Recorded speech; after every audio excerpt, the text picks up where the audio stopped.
I remember the afternoon when that simple red wrap dress first made me feel more alive than I had in years. It was an unremarkable Tuesday, and everything at work had been the usual scramble: endless emails, rushed phone calls, and a stack of documents that only seemed to grow as the day wore on. By 5 o'clock, my eyes were sore from staring at spreadsheets, and my shoulders ached from the tension of constant deadlines. On the commute home, squeezed among strangers on the subway, I couldn't help feeling invisible. No one seemed to see me. I was just another tired face in a sea of them, drifting through a routine that rarely felt fulfilling. I was 23, working at a mid-sized accounting firm, and the only color in my day had been the bright advertisement on the back of the seat in front of me. It showed a person wearing a vivid red suit with effortless poise, and for a moment, my heart stuttered with what I could only describe as longing. I had been cross-dressing in private for a while. Most of the clothes I wore for that part of my life, when I became Michelle, were safe, soft, and comforting. Light blues, gentle grays, and occasional pastels. They felt like a lullaby, easy, unassuming, and never screaming for attention. Yet something about that ad in the subway stuck in my mind. It must have been the color. It was the same arresting shade of red I had seen in a wrap dress online several weeks before. At the time, I'd hovered over the Add to Cart button, torn between excitement and unease. I already had dresses, sure, but nothing like that one. If I wore it, I feared it might draw too much attention, even in the privacy of my own apartment. It was entirely unlike the soft, safe items I usually bought. Still, the pull of it lingered, and when I got home that night, I found myself clicking through to the site and ordering the dress. It arrived 3 days later in a small plastic bag, looking wrinkled and unremarkable. But the color caught me off guard from the moment I pulled it free of its packaging. "Is that you, Michael?" My roommate Adrien called from the living room. He was the only one who knew about my personal habit of wearing clothes not typically associated with men. He was older than I was by a few years, maybe 26, and more established in his career. Adrien was a marketing manager at a local startup and always seemed comfortable in his own skin. He had discovered my cross-dressing when he noticed a pair of heels under the couch one afternoon. Instead of mocking me, he had just raised an eyebrow, asked if I liked them, and offered a supportive nod. There had been no drama, no judgment, and from that moment onward, I knew I could trust him. "How was your day?" "Long," I said, stepping into the kitchen. I made sure to keep the dress hidden in the bag behind me, though I suspected he knew I'd ordered something. Adrien was observant. "I'm starving. You ate already?" "Just finished some takeout. There's more in the fridge if you want it," he replied, tapping away on his phone. "I'll be up late working, so feel free to hang out or do your thing." I thanked him and headed to my room, shutting the door gently behind me. Once inside, I exhaled. My bedroom was my sanctuary, a little space with warm lamp lighting, a full-length mirror, and a small closet dedicated to the clothes that represented Michelle. The rest of the closet was a drab selection of suits, button-down shirts, and sensible ties for work. I sat on my bed, my heart fluttering with anticipation as I pulled the red dress from the bag. Slipping it on felt like stepping into a different dimension. The material was cheap jersey, as the online listing had warned, but the color shone with a life of its own. Staring at my reflection, I ran a hand along the wrap's edge. With my shoulders back and chin lifted, I felt a surge of something that went far beyond a simple enjoyment of clothing. It was a rush of boldness. That bright color turned my reflection into someone who demanded to be seen. A knock at the door startled me. "Hey, can I come in?" Adrien asked. I opened the door a crack. "I'm not really sure. You're trying on new stuff, right?" He paused, sounding kind. "I just want to see it, if that's okay." Maybe it was the red that made me bolder, but I stepped back and let him in. His eyes widened slightly when he noticed the dress. "Wow," he said softly. "That's fantastic. You look confident." I shrugged, unsure of how to respond, but a small grin tugged at my lips. "Thanks. It feels different from what I usually wear." "I can see that," Adrien replied. "Michelle usually sticks to those soft tones, but this, you're glowing." A mix of pride and hesitation rippled through me. Wearing dresses had always given me a strange sense of comfort, but this was the first time I felt more than just at ease. I felt brave. I felt as if the timid part of me that shrank at work, the part that let colleagues talk over me and walked with my head down on the crowded streets, was taking a step into new territory. I changed out of the dress soon after Adrien left, folded it carefully, and tucked it into my closet. Even though I had only worn it for a few minutes, the memory of it stayed with me well into the night. I dreamed of wearing that dress in front of an entire crowd, standing tall and unafraid. The next morning, the city was wrapped in gray drizzle. I pulled on my usual black slacks and white button-down for work, feeling none of the spark from the night before. On the bus ride to the office, I rehearsed the lines of a conversation I needed to have with my supervisor, Anna. I'd been working weekends for 2 months and hadn't complained once, but it was time to request a day off. Typically, Anna was approachable, but I'd always found it difficult to speak up for myself. She had an imposing presence, tall with a quick mind, and I usually stammered a little when presenting new ideas in her presence. When I arrived at the firm, the sounds of shuffling papers and polite greetings filled the hallways. Halfway to my desk, Anna spotted me and waved me over. "Morning, Michael," she said, gesturing for me to follow her to her office. "We need to talk about the Jenkins account. Did you have time to finalize the projections yesterday?" I trailed after her, swallowing a lump of nerves. "Yes, but I have a few questions. The timeline they're proposing is pretty short." She leaned forward in her chair. "Well, we'll have to figure out a solution. Jenkins is a key client, and we need to deliver. Do you think you can handle that?" My throat felt dry. "I believe so. I also wanted to ask." I tripped over my words, and the request for a day off stuck in my mouth. Anna was already turning back to her computer screen, expecting me to just say yes and comply. Instead, I muttered something about verifying a few numbers and left. I could feel my chest tighten with frustration. Why couldn't I say what I needed? Why did I always let my voice trail off? When I got home later that night, I went straight to my room and took out the red dress. I looked at it for a long time, letting my frustration sink in. I didn't put it on. Just seeing it reminded me of a possibility that existed somewhere inside me. It was a possibility of speaking up, of being seen and heard. I ended up draping it over my desk chair, leaving it in plain sight, almost as though I needed it close by. Over the next few days, I tried multiple times to ask Anna for that day off.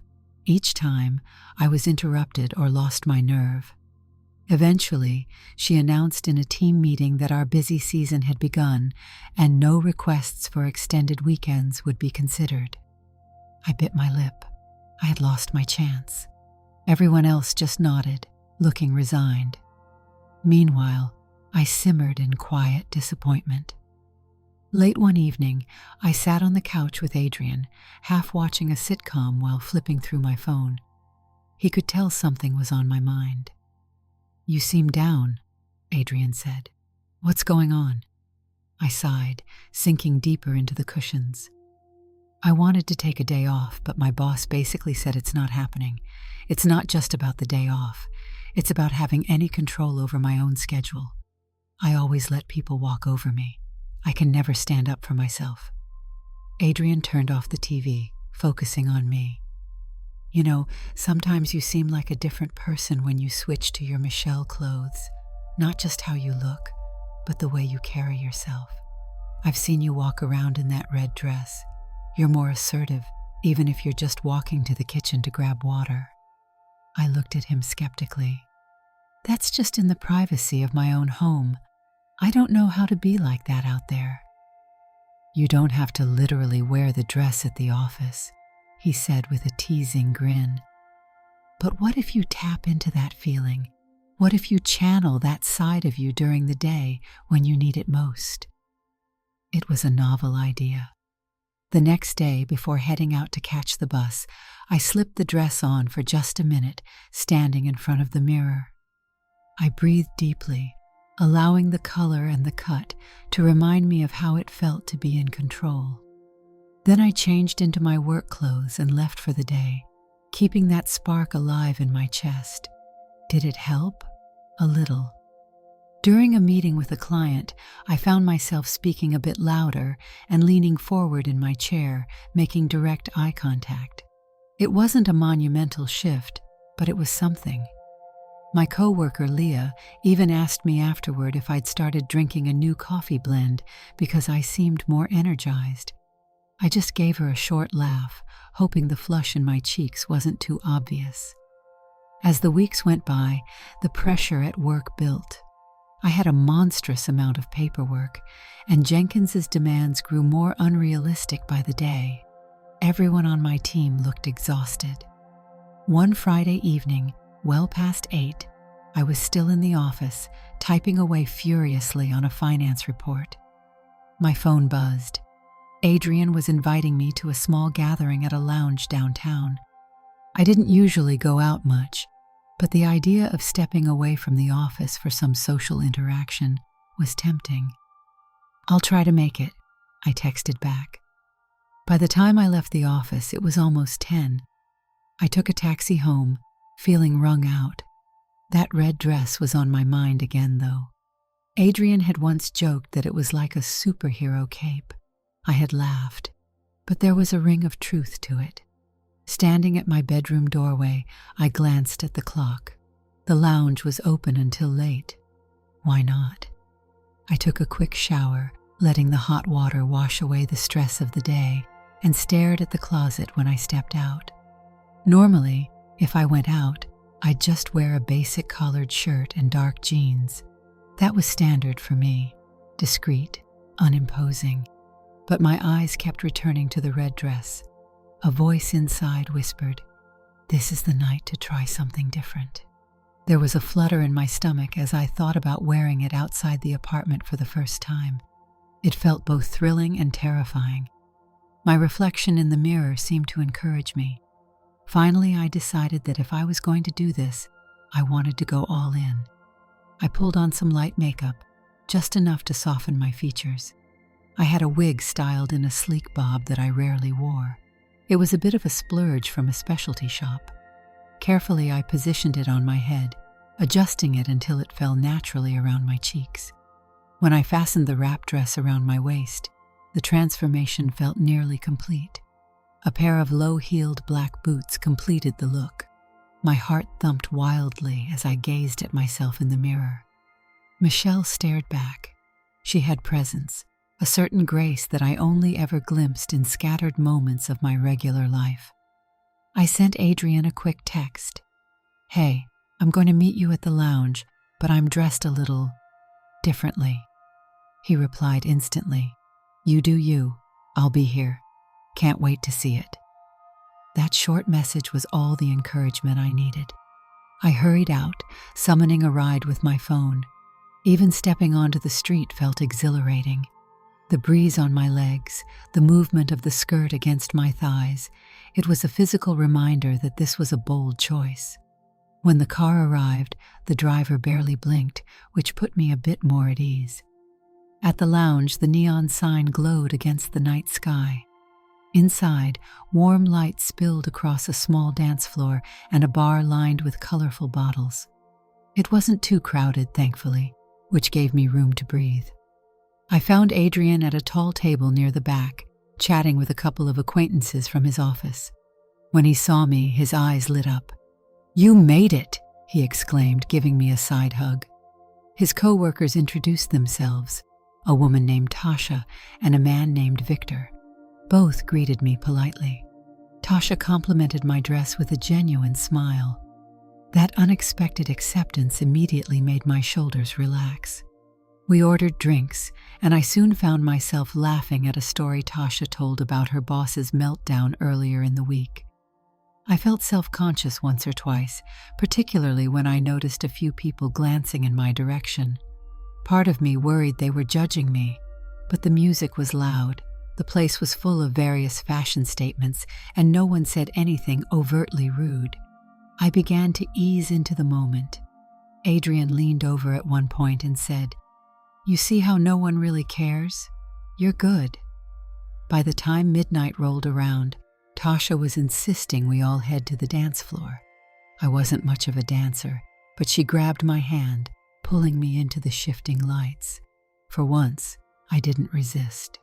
The music had a steady bass that pulsed through my feet, and I found my hips swaying gently, the red fabric swirling with each movement. It was an unfamiliar kind of freedom, like I'd let go of the inhibitions that usually chained me down. Eventually, we drifted back to the table, breathless from dancing. Adrien clinked his glass against mine. "So, you coming out more often like this?" I smiled, my pulse still racing from the music. "I might," I said. "I have no idea what's going to happen at the office on Monday, but tonight, I'm happy I came." Tasha, overhearing us, raised an eyebrow. "Office? I heard you work at an accounting firm. Must be a drag." I shrugged. "It has its moments, but I'm trying to be more assertive." "Just wear red every day," she joked. "Seriously, you look radiant in that color." Her comment lingered. On the ride home, I sat in the back seat of Adrien's car, the city lights rolling past, replaying the evening in my mind. I had always imagined the worst reactions if I ever presented as Michelle in a public setting. Stares, insults, maybe worse. But tonight had shown me a kinder reality. I realized that while negative experiences can certainly happen, I might have let my fear build up a wall that didn't need to be as thick. That weekend, I spent time simply enjoying my life as Michelle. Inside the apartment, I hung out with Adrien, watching movies and even cooking breakfast in my red dress. Silly as it was, flipping pancakes while dressed in bright red made me giggle. Adrien teased me about it, but his humor was warm, supportive. By Sunday evening, I'd begun to dread returning to the button-down shirts and spreadsheets. But I couldn't stop working. Bills had to be paid, and I wasn't in a position to turn my life upside down. Still, that sense of daring lingered, and I pondered how to integrate it into my everyday existence. Monday morning arrived, and with it came a series of urgent emails from Anna. Jenkins wanted updated projections by Tuesday morning, plus some last-minute data comparisons. The workload was enormous. Slumping at my desk, I sifted through pages of last quarter's numbers, which were frustratingly inconsistent. By lunchtime, I felt the old tension building up in my chest, that sense of being overshadowed by everyone else's demands. I remembered the exhilarating sensation of wearing the red dress. For a moment, I closed my eyes and tried to recall that confidence. In the break room, I ran into Leah, who gave me a friendly nod. She was stirring sugar into her coffee, a thoughtful expression on her face. "Hey, Michael," she said. "You okay? You look like you're carrying the weight of the world on your shoulders." I sighed, leaning against the counter. Just a lot going on with Jenkins, and I wanted to talk to Anna about some changes to my workload, but it seems like there's never a good time. Leah studied me.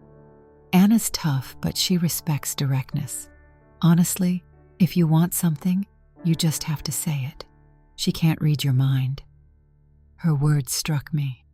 Directness. That was what I lacked, and it was precisely what the red dress represented for me.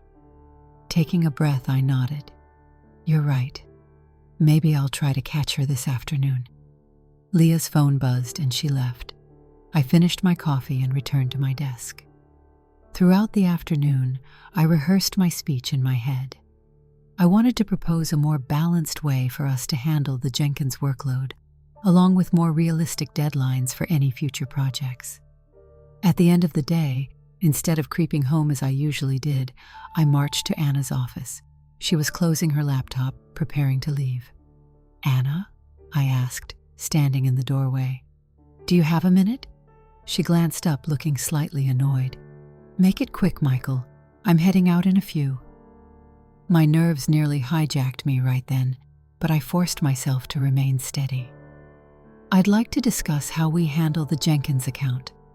I think we're setting deadlines that are unsustainable, and it might help if we created a more phased timeline.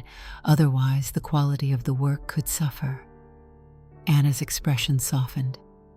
"Go on." My mouth felt dry, but I continued. "Also, I wanted to mention that the team is really overworked. It might help morale if we scheduled a meeting to address concerns and maybe allow for a rotation in tasks. I've been working weekends for months, and it's affecting my productivity." She looked at me, fingers drumming on the desk. "That's a lot to unload at once." I braced myself for a scolding, but instead she sighed. "All right, Michael, let's set up a meeting tomorrow with the team and see if we can reallocate some tasks. I'll see about adjusting deadlines with Jenkins. No promises, but we'll try." A wave of relief crashed over me. "Thank you," she nodded. "And next time, don't wait so long to say something." There was a hint of a smile on her face. "Good work on the numbers, by the way. You're thorough." I left her office feeling like I'd conquered a small kingdom. It wasn't some massive victory, but it was a step. On the bus home, I replayed the conversation, proud of having spoken up. Once I got home, I found myself slipping into that red dress again, almost as a private celebration. From that point on, the atmosphere at work shifted slightly. The meeting with the team allowed us to distribute tasks more fairly. Jenkins, after some negotiation, agreed to a revised timeline. Anna seemed to trust me more, occasionally asking my opinion on smaller decisions. Leah noticed a difference in how I carried myself. She made a joking remark at lunch one day. "It's like you grew a new backbone overnight." I laughed, trying to hide how much her words meant to me. The next week, Leah invited me out for drinks with a few coworkers. I was hesitant to appear as Michelle in front of them. Adrien had been easygoing, but work colleagues were a different story. Ultimately, I decided to go in my usual attire, as Michael. Still, the memory of the lounge experience lingered, and I wondered if there would come a time when I could be that daring again in front of these new friends. Meanwhile, cross-dressing at home became more integral to my life. I spent more evenings as Michelle, cooking, reading, even just chilling on the sofa. Adrien and I had long talks about random topics: music, the state of the city, our dreams. During those conversations, I felt less guarded, and he confided in me as well. He admitted he was worried about a looming restructuring at his startup, meaning his job might be at risk. I tried my best to be supportive, listening to him in the same way he had listened to me so many times. One weekend, we threw a small get-together at our apartment. Adrien invited Tasha and Victor, and I invited Leah. A few more people joined as well, mostly from Adrien's circle. As I prepared chips, dips, and an assortment of drinks, I debated whether I should be Michelle or just present as Michael. My pulse pounded at the possibility that Leah might see me differently afterward. But something in me couldn't ignore how fulfilling it felt to be Michelle, especially in social settings where I was starting to learn that not everyone was out to judge me. I decided to take the risk. Before people arrived, I changed into a pair of black leggings and a cozy, oversized blue sweater, along with my wig. It was subtle, more relaxed than the dramatic red. Adrien gave me a thumbs up when he saw me. When the doorbell rang and guests started streaming in, I greeted them in my new outfit. Tasha recognized me from that night at the lounge and grinned widely. Victor nodded politely. The real test was Leah, who paused in the doorway, eyes flicking over me. "Hey," she said, offering a tentative smile. "I had no idea you... This is cool." Her expression wasn't disgusted or mocking, just mild surprise, followed by acceptance. "Thanks for inviting me," she added.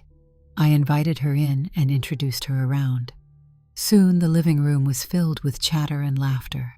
We played some board games, shared snacks, and teased Adrien about his obsession with the marketing trends he was studying. At one point, Tasha cornered me near the kitchen. "You look more relaxed like this," she noted, gesturing to my outfit. "I remember that night at the lounge. It's nice to see you comfortable in your own space." I brushed a bit of hair from my wig off my forehead. "I'm definitely more comfortable at home. Thanks for being so cool about it."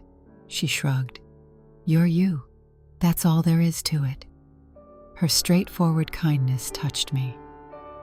A short while later, Leah joined us, and we fell into an easy conversation about old college memories. I avoided stories of my adolescence, mostly because it had been a confusing time for me, but I enjoyed hearing Tasha talk about the pranks she once pulled in her dorm.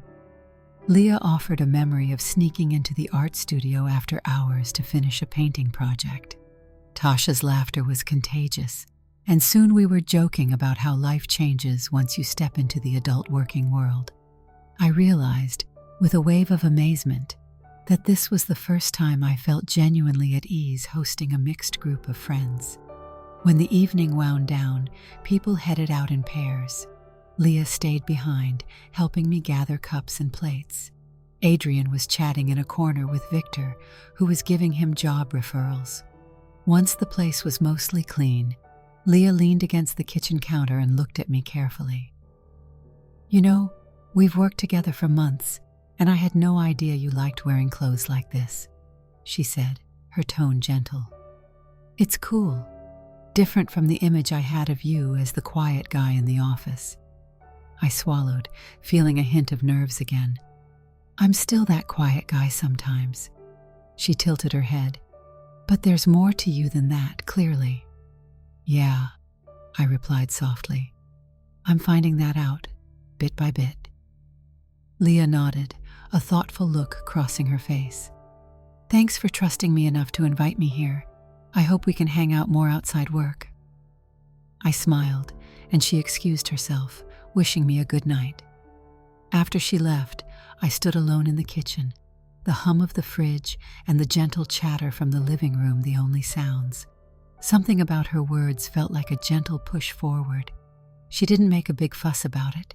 She just acknowledged it, accepted it, and moved on. I breathed a quiet sigh of relief. Life didn't magically become perfect after that.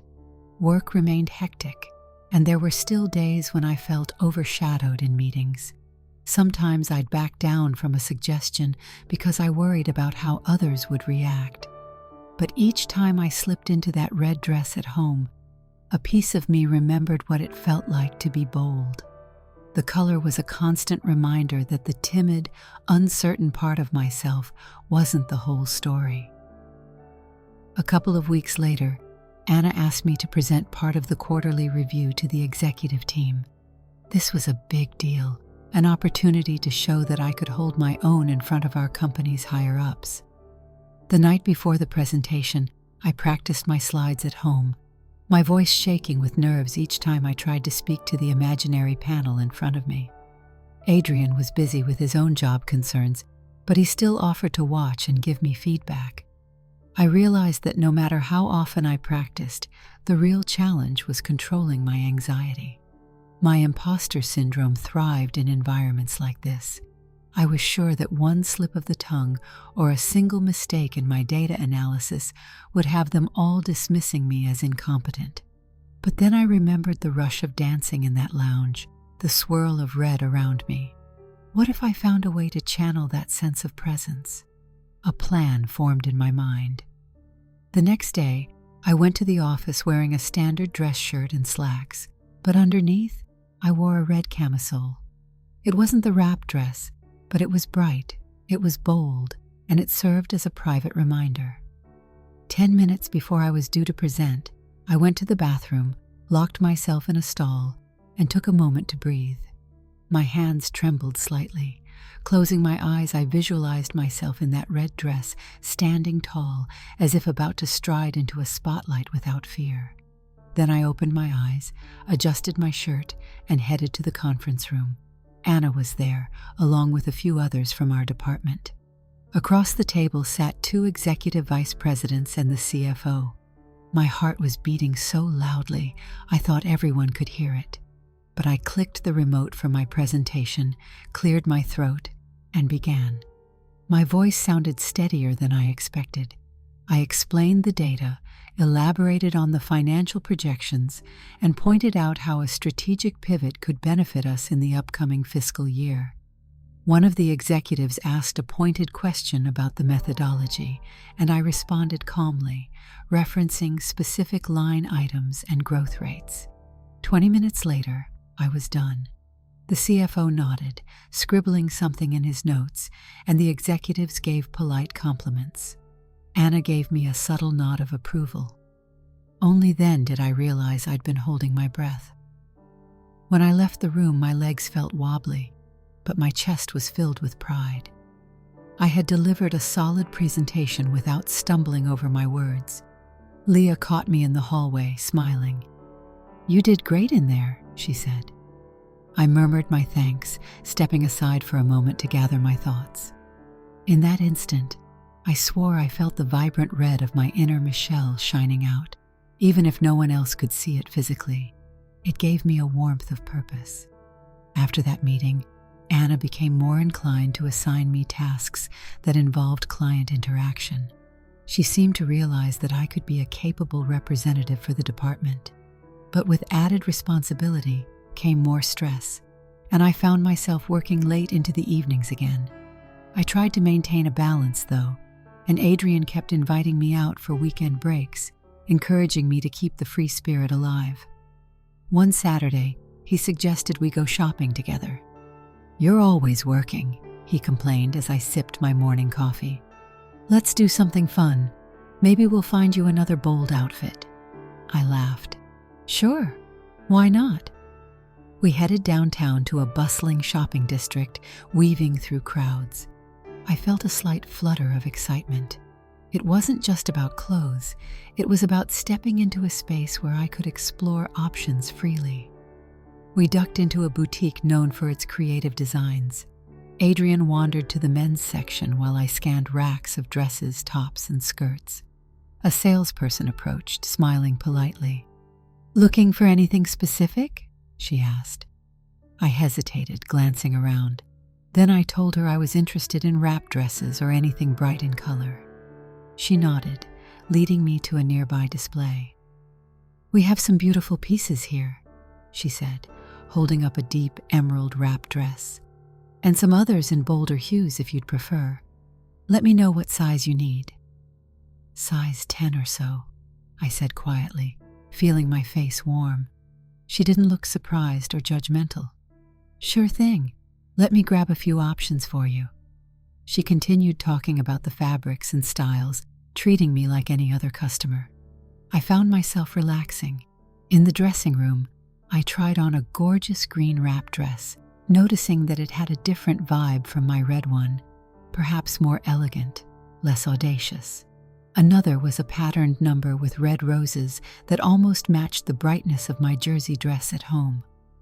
I felt a pang of loyalty to my original red dress, but I also enjoyed the new possibilities. Adrien appeared after a while, tapping on the dressing room door. "Found anything you like?" I opened the door a crack, showing him the green dress. "It's nice, right?" He nodded.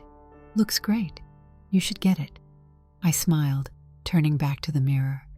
There was a part of me that still felt odd buying women's clothes in public, but I pushed that aside. The more I saw store clerks treating me with neutrality or even enthusiasm, the more I realized that most people really didn't mind. Eventually, I purchased the green one. We spent the rest of the day having lunch at a local cafe, discussing everything from his job search to my attempts at building more confidence. I felt a gratitude for the straightforward bond we had. We both had struggles, but we supported each other's journeys.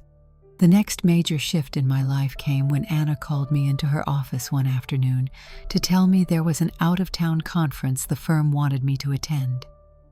"You impressed the executives," she said.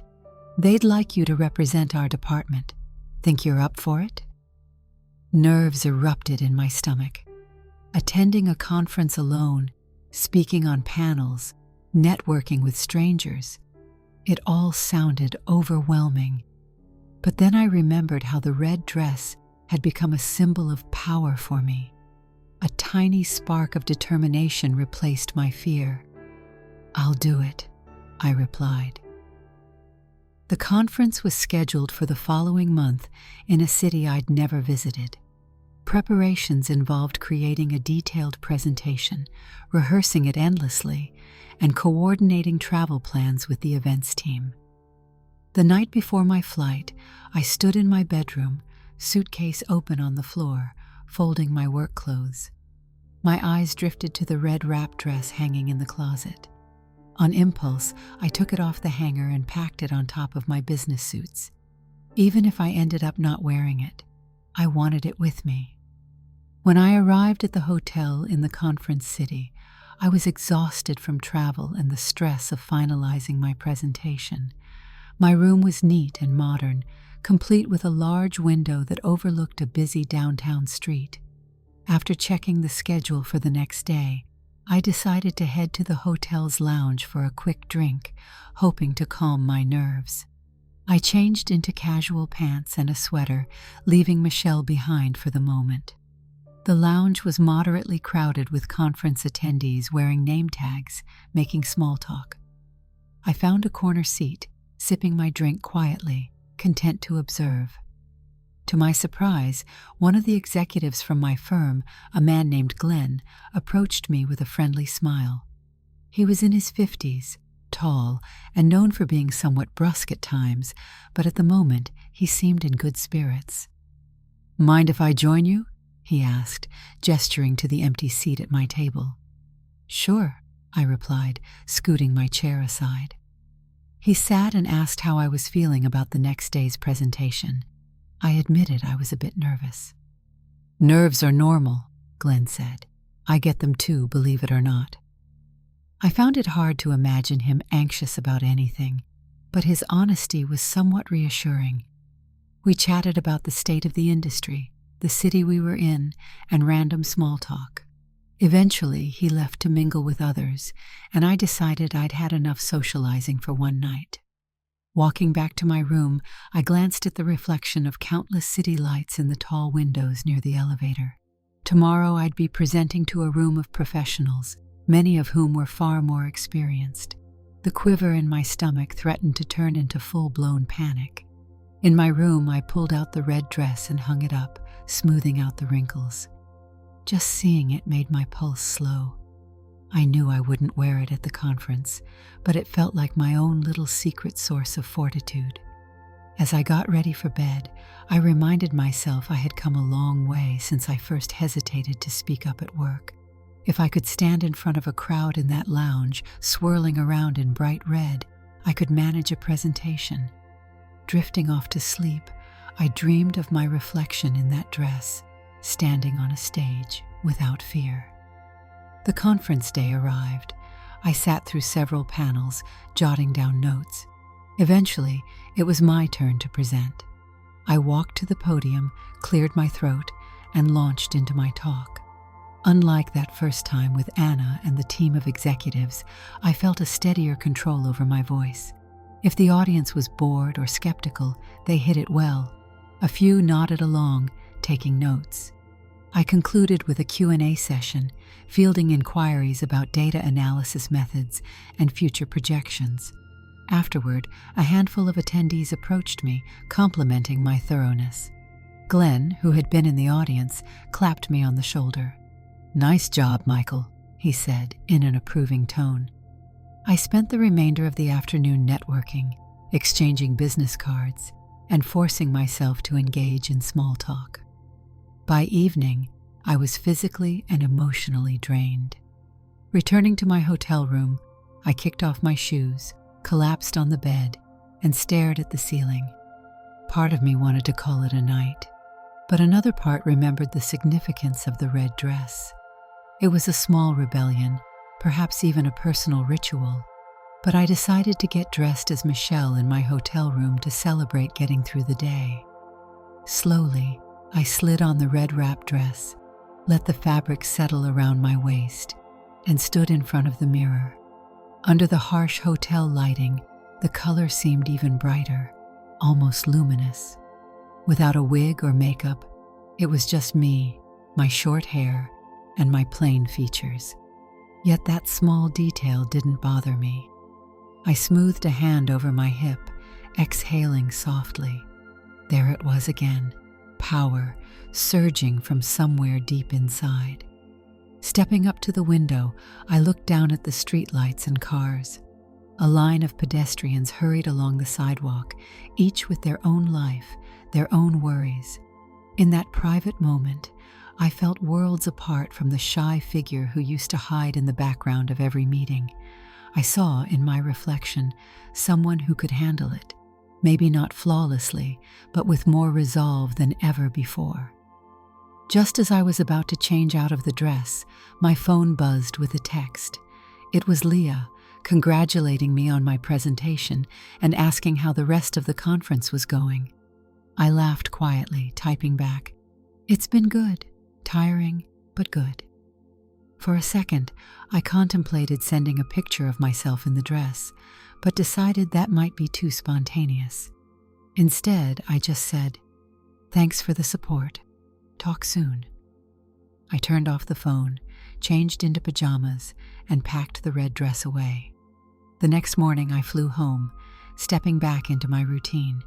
But something about me felt different, more reassured in my own abilities. When I returned to the office, Anna gave me a short handshake and said, "Heard good things about your presentation, Michael. Keep it up." The days that followed were jam-packed with new projects, but I found it easier to push back when demands got too overwhelming or when I felt we needed more reasonable timelines. In quiet evenings, I still returned to the red dress. Some nights, I merely draped it over a chair while I read on the couch as Michelle. Other nights, I wore it while talking to Adrien about random happenings at work or in life. Each time, it reminded me of the transformation that had been quietly unfolding within me. No, I didn't run into the boardroom wearing that bright wrap dress for everyone to see, but that didn't matter. The point wasn't the literal act of wearing it in public all the time. It was about rediscovering a hidden reserve of courage whenever I felt beaten down or overlooked. One evening, I strolled into the living room and saw Adrien researching potential new jobs on his laptop. He looked tired but focused. I wore a casual skirt and a soft t-shirt. He glanced at me and gave a half smile. "You've really changed a lot since I found those heels under the couch," he remarked, typing away at a job application. I chuckled, sinking into the sofa next to him. "You think so?" He nodded. "Yeah, you speak up more now.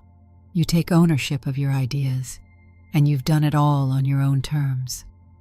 I felt a swell of gratitude. "Thanks. And thank you for everything too, for being chill about all this." He waved a hand. "You've done the hard work, man. Or Michelle, however you want to put it."